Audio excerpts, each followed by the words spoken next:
trying to bring Zoo against every single matchup possible, and Zoo, in this case, being a Gruul-styled Zoo, but still in Naya colors. I do firmly believe that not being in Naya in Gruul Zoo is not the way to go. There's really not any greedy land punishment. It's just a little tougher with this mana base. Should the rumors be true that Onslaught fetch lands will be reprinted at some point in the future, then suddenly our mana base becomes perfect. But until then, we have to deal with sort of shard mana base, which doesn't make any sense. Anywho, bringing back, there's only been one change to the deck. I cut Gore Clan Rampager. There's just one of them. Since I already have enough removal in my head, and Gore Clan Rampager has always been removal, aka emergency creature should it need to be. But it's mostly been removal, and that would jump our removal spells to 10, 14, 16 with Rampager, and that's a number I like to be at in my decks. Anywho, back to what I was saying. That's the only difference. I cut one Gore Clan Rampager and added in another mountain, or that could probably be a fetch land or shock land either. I'm still leaning on maybe making it a shock land.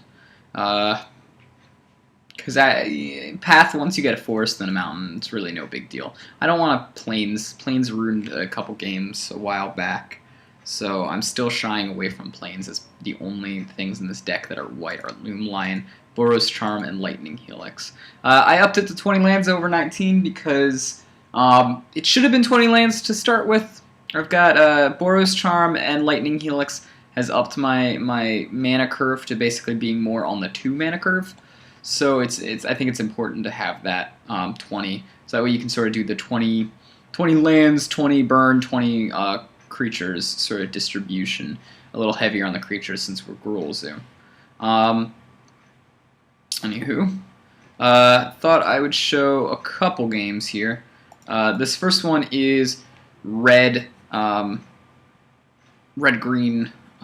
Tron, and I like red-green Tron more than I like blue Tron or mono green Tron, or like oh god, what are the other colors, like blue white Tron. They're different beasts. Blue white Tron's a control deck that's trying to sort of like be control-y by having more mana costing dudes. But I think red green Tron is the perfect place between ramp and combo, if you will. Being that it's got a sort of a combo that it utilizes, and ramp is its main thing though. Because most games it doesn't win through its combo, quote unquote, win of Emrakul. It wins through what do you call it? It wins through Wormcoil. And that's the big thing we gotta be scared about, is Wormcoil. Pretty much anything else they do is too late in the game and we'll win. And I keep a 1-land hand because I see that I've got an experimental one and Curd Apes to aside from that. When I see he's got the mine, I breathe a little bit easier, because if he's got the Emrakul, or not the Emrakul, if he's got the Wormcoil in hand and he curves out perfectly, there's nothing I can do about it anyways. I won't be able to outrace that even on my good days. But saying I draw a land here, which I do, I get a nice second land. I'm fine, and my curve is going to be perfect here. So we're going to go ahead and experimental one here. Here he's trying to like quickly shoot his stuff out there. Use Pathetic Prism. Sometimes people are doing that now with red-green Tron. It's just sort of like a one more on top of their 8 chrome things, where they need more constant burn. And this was easier for him to do this. Try to maybe get out his last one, but still keep his mana curved out here. And here's what I do. I draw an experimental one. And it's important to note that when you got an experiment 1 and Curd Ape in hand, the correct play is to put experiment 1 out, use the green mana to put the experiment 1 out, the burning tree out, and use that to get the experiment 1 out, and then Curd Ape it. What that allows you to do is you end up with a 2. You're still attacking for the 3 that you need to. With your experiment 1, instead of putting out something like a Flint Hoof Boar. But it gives you this 2/2 out here, which in all intents and purposes is just as strong as the Curd Ape. But allows you to play, like I have a Curd Ape, Tarmogoyf, Flint Hoof Boar in hand. So the next play I can make will buff the Experiment 1. I'm going to be swinging on time with a 3/3, so I'll have 2 3/3s. Again, one of the things, Burning Tree Emissary does some work. Otherwise, I would have just had a 2/2 that I was swung for last turn. So Burning Tree Emissary, necessary evil still in Zoo. Now I see him putting stuff out, and I realize he doesn't have the Worm Coil. Because if he has the Worm Coil out, he would have just put the Worm Coil out and passed the turn. If he had a Karn, he would have put the Karn out, and they pieced out one of my 3/3s and passed the turn. But he doesn't. He's just land dropping up the butt, which means he's working on trying to like get his Emrakul out or his end game. He does not have the Worm Coil. And so here's what I end up doing. I end up putting Flint Hoof Boar out there and adding something. I could have put Tarmogoyf out here at this point, since he's got a sorcery and an artifact in there, and it would have double buffed that. That would have probably been the better play. I was just thinking I need to get some extra damage in there. And that would have also protected me from the Oblivion Stone, because what had happened is he would have dropped down to 5 instead. And then I could attack with the hasty Flint Hoof if I needed to. You gotta figure out if you want the haste or if you want the buffness. At this point, I think it was pretty fine decision, because I end up with facing down a Worm Coil engine. He could put it out there, but again, even if he puts out the Worm Coil engine, it'll basically counteract 6 damage, and then he would block my bigger creature, and I'd still have 2 and 2, which is enough to kill him. So he's got no win for this one. I wanted to show this one because we don't go to a game 2, which I'd like to update this with a game 2 if I ever could, with this deck setup. But I think something on the primer that was really missing was what do you call it? Was this red-green Tron, which you will see it's less popular nowadays. But I think that's worth noting. But just to sort of continue the ball rolling, let's go ahead and watch another game, just because we can. And this one's going to be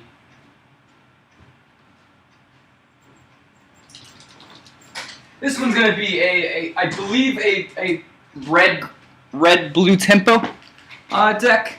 It doesn't do fairly well, or it's Enduring Ideal. Search your library for an enchantment card, put it on an epic. Oh, it's a weird combo deck. Okay, that's what it was. I was trying to figure out what it was. Enduring Ideal is not a great combo deck at all. It wants to sort of lock you out of the game, lock the opponent out of the game by putting out Enduring Ideal and using its epic ability to constantly be finding out game-winning enchantments. I'm not too familiar on the deck because I think this is the only time I've ever played it against Zoo. I know I played it once against 8-Rack, and I just got rid of the Enduring Ideal, and that was pretty much it. It used to be an extended deck back in the day, and I believe it had some standard applications. Yeah, Form of Dragon is one of the cards that it uses to lock you out, by saying that creatures without flying can't attack you. That's big. I mean, that would end the deck. But you have to get to like 8 mana in order for it to happen. So as you see here, I'm just gonna. The cool thing about having Loom Lions in your deck, if you're doing Gruul Zoo with the white splash, is this turn 2 is not a bad turn 2. I mean, you're representing 6 damage here, spread out across multiple bodies, and they might be able to put a blocker out, but probably since our stuff is so above curve, their blockers are generally insanely weaker. So you don't even have to worry about one of these guys dying. And also one of the things, big butts, man. I really like the fact that these guys have giant asses. And Is It Charm doesn't hit it. what do you call it? Doesn't hit it.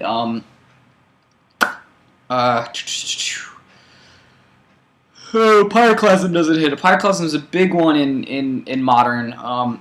Decks that are generally more less creature-based run Pyroclasm. And one of the funny things is if you're running this Naya Zoo, you can run Pyroclasm too. It doesn't actually kill pretty much any of your creatures. Now I think I'm sitting pretty here. I've done most of the grunt work that needs to be done. Even if he starts gaining control, quote unquote, I still got bolts and Gore Clan and Pillar to sort of end the game. And that's the goal here. Is this deck, this Gruul's flavored Zoo, but is still more on the old Zoo game plan, where its end goal is just to burn you out. And so there's the prison. And he's going to go ahead and Serum Visions. He's trying to ramp up there.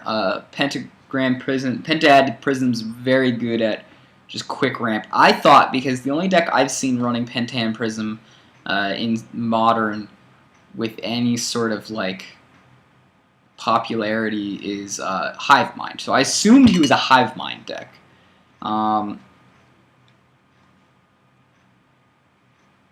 Yeah, and here's another one of their locks. All creatures get X blank, and X is the number of cards in your hand. Yeah, so that was the old school lock that we were using in Extended. Extended being the predecessor of Modern. And I wish, there was some cool stuff going on there that we don't have access to in Zoo. Chain Lightning being one of them that we don't have access to. So I'm going to end up just bolting, because I feel like, well, I'll draw another burn spell, and if I don't, I still got Gore Clan Rampager, and there's the Gore Clan Rampager. So we're going to swing. He's got 2 mana to do something, but I'm just going to Gore Clan Rampager here for the win. Even if that was a bolt in my hand instead, or a Chain Lightning, how much I can wish, it'd be over. So that was game 1. Game 2, I sided out some Pillar of Flames, and I put in, what did I put in? I put in, oh yeah, that's what I put in. I put in Qasali Pride Mage, because I thought I was dealing with Hive Mind, and I wanted to get rid of Hive Mind if he played it. And then also, put in Boros Charm, strictly for the deal 4 damage. Because dealing 4 damage is more than dealing 2 damage, and if it's Hive Mind, you gotta depend a little bit on that racing. So that's what happened here.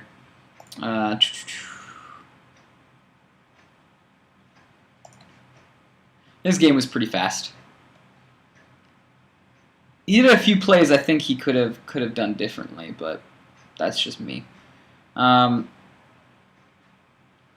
I've got a nice curve here, I think. I've got 1 mana, 2 mana, 3 mana curve, if that's what I want to do. Pulling out this, though, it would be now I've got to go ahead and do 1 mana, 2 mana, 3 mana, and then focus on the burn, which is fine, too.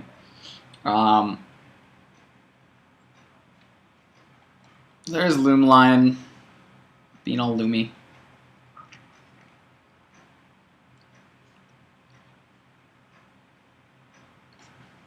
Let's see what we got here. Drought. Whenever a player plays a non-creature spell, you can put that many 1/1 bird tokens to play. Huh.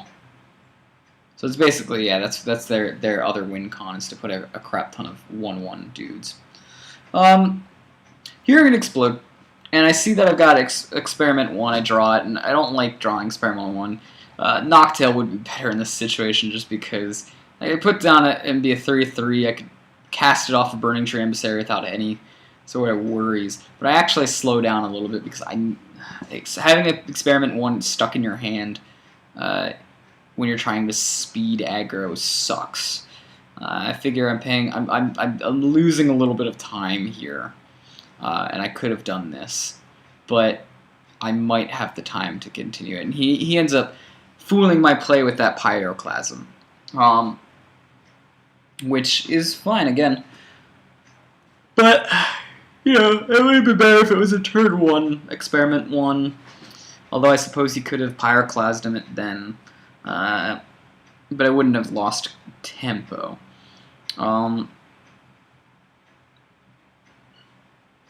Anywho, so I get the three mana out there, and I figure, well, whatever. I could Burning Tree Emissary into Flint Hoof Boar, using the Flint Hoof Boar, make it into a 3/3 and swing with it. So that still continues our sort of speeding out game plan. Doing 5 a turn is still enough to end the game. So he draws himself Pyroclasm, and uses the Pyroclasm here to wipe my Burning Tree Emissary, just slow me down a little bit. He missed his land drop, which is huge. He's got 4 mana. This mana can't be reused again. I got another little thing. I can double Helix, double Boros Charm if I want. Brings him down to 8. This does 4. I could bring him down to 1, but it wouldn't make any difference. So I think I would rather play around his counter spells if he had them. He still has open mana. So this way I could go ahead and I could bolt him here at the end of turn. I could Lightning Helix him at the end of turn. Hell, I could even Boros Charm him here in turn. But I think the better thing to do is bait him with the bolt. If he decides not to counter it, go for the more powerful spell, Lightning Helix. If he decides not to counter that, that's fine, then Boros Charm. Especially since I'd have the win at that point. But you always want to play sort of like, in terms of your burn spells, you always want to play your lightest burn spell first. So that way you can say, alright, you want to go ahead and counter that, that's fine.